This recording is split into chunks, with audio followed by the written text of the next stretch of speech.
Bonjour à tous et bonjour tout simplement si jamais vous me retrouvez à travers cette VOD. Je continue la présentation des composants du nouveau PC. Donc comme je vous l'ai dit précédemment, maintenant il va s'agir de la carte mère. Donc c'est une ASRock, une marque qui était très connue à l'époque des Athlon 64, je me répète un petit peu à travers les différentes VOD, qui avait tendance à disparaître et qui revient en force. C'est vraiment une marque que je conseille, qui font des produits de très très bon rapport qualité-prix. C'est le modèle Z87 Killer, avec le petit pseudonyme Fatality au-dessus, qui pour rappel est un joueur professionnel qui a développé pas mal de matériel à son nom. Comme je vous l'ai déjà dit, j'avais une petite appréhension sur cette carte mère, voilà, notamment à cause de l'aspect commercial qu'on pouvait trouver, le gros nom Killer, machin, tout ça, Fatality. Et finalement, je l'ai testé, je l'ai monté, le PC j'ai déjà monté, déjà utilisé, et là je l'ai redémonté pour faire la VOD, et c'est franchement une carte mère qui cartonne tout simplement du point de vue rapport qualité-prix, du point de vue stabilité des tensions, possibilité overclocking, les chipsets embarqués, tout ça, c'est ma grosse bonne surprise de l'année et c'est vraiment une carte mère que je vous conseille. Je vais vous la présenter tout de suite en vrai avec la cam de plus près et on va voir un petit peu ce que nous présente la boîte, ce qui prétend, ce qui est vrai, ce qui est pas vrai, ce qui est plus ou moins vrai. Et je vous ferai une petite parenthèse sur une des fonctionnalités d'un logiciel fourni avec la carte mère que j'ai déjà tourné avant de démonter le PC. Donc ça je vous le dirai au milieu de la VOD, vous verrez bien, ça va bien se passer, ne vous en faites pas. À tout de suite en bas. Donc là voilà, on est descendu d'un étage, je vous la représente, le carton, là, la carte mère, et la vraie bête qui est magie, qui est ici. Donc vous voyez, c'est une carte mère à couleur de miante rouge et noir, c'est plutôt joli, c'est plutôt sobre, c'est plutôt pas mal. Une carte mère format ATX, qui vous permettra de faire du SLI ou du Crossfire, car elle dispose de plusieurs ports PCI Express 3.0 en x16, donc en SLI Crossfire ça sera du x8. Donc là vous le voyez avec le processeur monté, forcément elle arrive sans processeur, on va pas faire du troll. Qu'est-ce que je peux vous dire de plus sur la présentation générale de cette carte mère? Pendant que j'y pense, j'avais fait une erreur, déjà je vais la sortir de son emballage. Ouais, alors pour info, elle arrive vraiment très bien emballée, ficelée et tout sur le petit bout de mousse là, c'est plutôt pas mal. Donc j'avais fait une erreur lors d'une première présentation via les configs et le DLC que je vous ai présenté pour Noël. En fait, il y a bien deux prises PWM pour ventilateur, il y en a une qui se situe ici. Voilà, qui fonctionne en duo, donc qui s'appelle CPU Fan 1, qui fonctionne en duo avec la prise 3 pins CPU Fan 2. Donc en gros, la régulation se fait via la prise 4 pins et la tension délivrée est la même sur la prise 3 pins que celle délivrée sur la CPU Fan 1 à 4 pins. J'espère que j'ai été clair ou pas, c'est des prises PWM qui permettent donc de réguler les vitesses des ventilateurs, et vous en avez une deuxième, j'avais dit qu'il n'y en avait qu'une, vous en avez une deuxième qui est située dans le bas de la carte mère, à ce niveau-là, vers le jumper de recette de BIOS. Que vous dire de plus? Donc vous avez les connecteurs SATA à 90 degrés dans le prolongement de la carte mère, ça je trouve que c'est très bien, ça évite qu'ils partent dans tous les sens.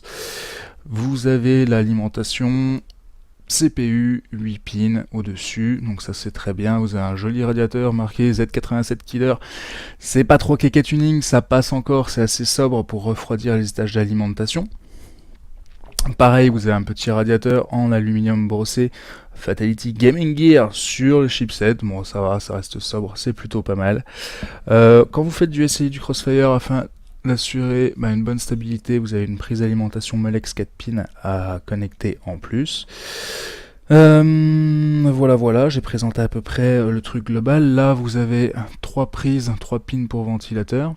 Alors une des particularités de sa carte mère, c'est qu'elle est fournie avec un logiciel, donc celui-là par contre je vous l'ai pas présenté, qui permet de réguler tous les ventilateurs de la carte mère, même ceux sur les prises 3 pins.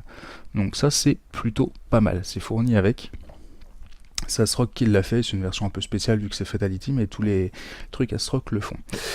Au niveau des chipsets qu'embarque cette carte mère, elle se vante d'embarquer un chipset Killer E2200 pour la carte réseau.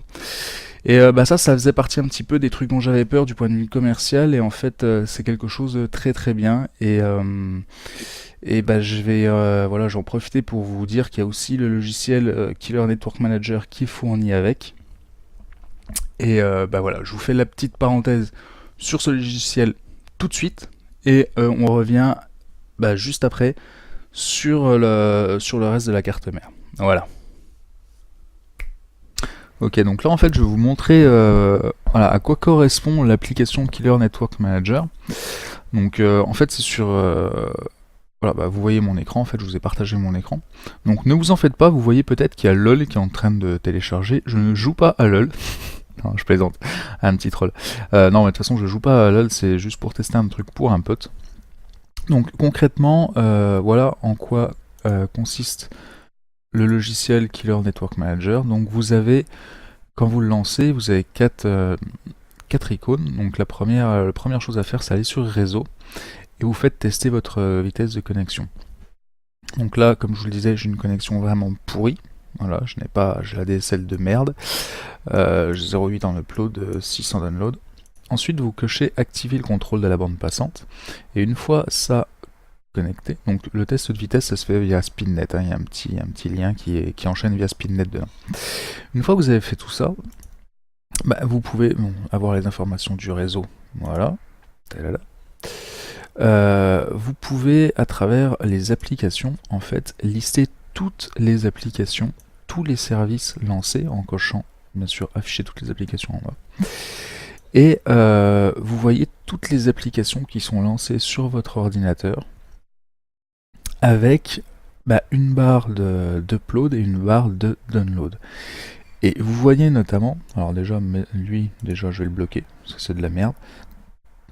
Vous voyez que là, à l'heure actuelle, donc LOL est en train de télécharger, mais vraiment pas vite. Donc c'est pour ça que ça n'apparaît pas en fait. Mais vous voyez par exemple que j'ai un module d'Avast, donc c'est mon antivirus, un module internet, qui lui fait des pics constants.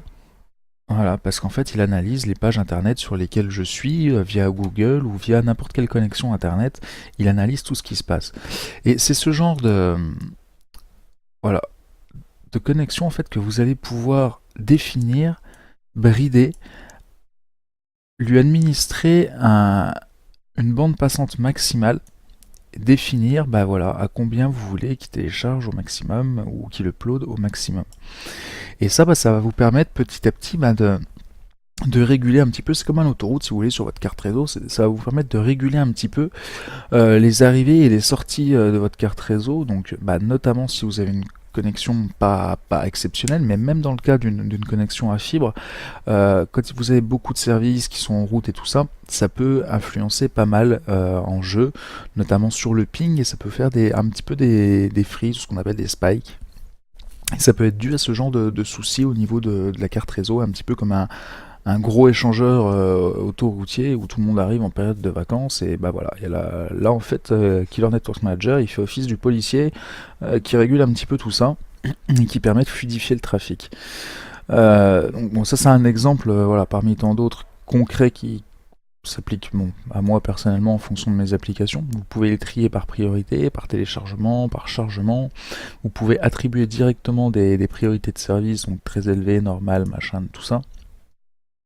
Les enregistrer, vous pouvez vraiment tout gérer, c'est super bien fait.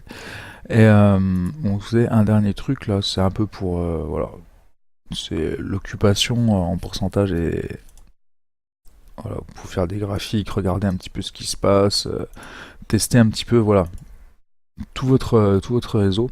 Mais vraiment ce qui est important, donc c'est, je vous le répète, en priorité tester la vitesse de connexion et activer le contrôle de la bande passante, et ensuite par le tri des applications en fonction des priorités d'utilisation que vous voulez leur attribuer, pardon.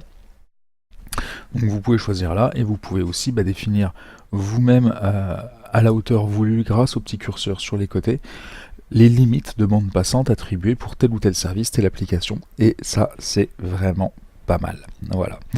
On va continuer pour la suite. Oui, on va continuer pour la suite.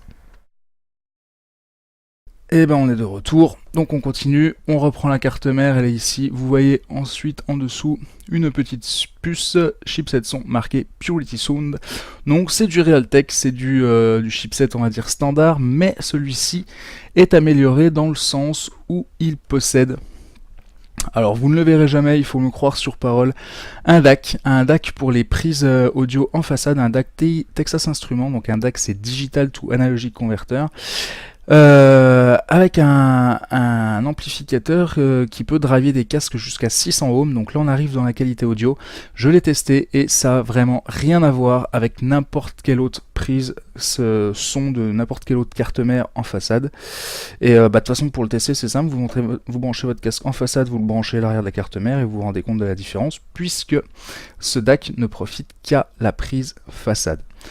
On a fait le tour de cette carte mère. On a fait, voilà, c'est du chipset 1150, gros truc que j'ai oublié de préciser au début de la VOD. Donc pour les processeurs Intel Haswell, les tout derniers. Si, encore un petit truc à préciser, bon, elle dispose... Ah si, même un gros truc à préciser. Vous montrer un petit peu toutes les entrées dont elle dispose. Tatang. À l'arrière, donc d'origine, voilà, si vous n'avez pas de carte graphique, c'est un peu bête d'acheter une carte mère comme ça sans carte graphique, mais bon. Vous avez une sortie DVI, vous avez une sortie VGA, vous avez une sortie HDMI, vous avez un port PS2, vous avez deux ports USB ici, là vous avez USB 2. Deux autres ports USB 2 ici, dont un qui s'appelle le Mouse Port Fatality, qui est censé pouvoir gérer toutes les souris à un polling rate 2000 Hz, ça par contre c'est absolument marketing, ça sert absolument à rien, j'ai pas réussi à trouver une différence ou quoi que ce soit, enfin bref. Vous avez deux ports USB 3 ici, deux autres ports USB 3 là, le chipset son 7.1 avec une sortie optique, et encore une spécificité de la carte mère, une entrée HDMI. Oui, vous avez bien entendu, c'est une entrée HDMI qui va vous permettre de connecter n'importe quel autre matériel disposant d'une sortie HDMI cette fois-ci à votre carte mère, et par exemple vous pourrez faire du streaming de console sans acheter un boîtier qui coûte la peau du cul ou quoi que ce soit. Ça, j'ai trouvé ça plutôt pas mal, et là bien sûr vous voyez l'entrée pour la prise réseau, donc je vous rappelle c'est le Killer E2200. Le Game Networking, comme ils appellent ça, le e-Game Networking, qui est plutôt pas mal. Voilà, on a fait le tour. Qu'est-ce qu'il me reste à dire sur cette carte mère? Elle est compatible Windows 8. Bon ça sert à rien. Du son DTS, HDMI, blablabli, blablabla. Je lis en même temps ce qu'il y a sur la boîte, pour être sûr de ne rien oublier. A priori j'ai rien oublié. Si, j'ai oublié qu'elle est livrée avec une licence XSplit de 3 mois. Donc qui normalement vaut 25$. Vous voyez ça ici. Donc vous avez un petit coupon livré avec. C'est toujours un plus, ça a le mérite d'être signalé. Il n'y a rien d'autre à dire sur cette carte mère. Voilà, on a fait le tour. Donc je remonte d'un étage tout de suite. Me revoilà. Et on va enchaîner tout de suite sur un composant qui peut paraître un petit peu futile pour certains, mais qui en vrai est super important. L'alimentation. Donc vous voyez, c'est une couleur master V700. On passe à la VOD de cette alim tout de suite.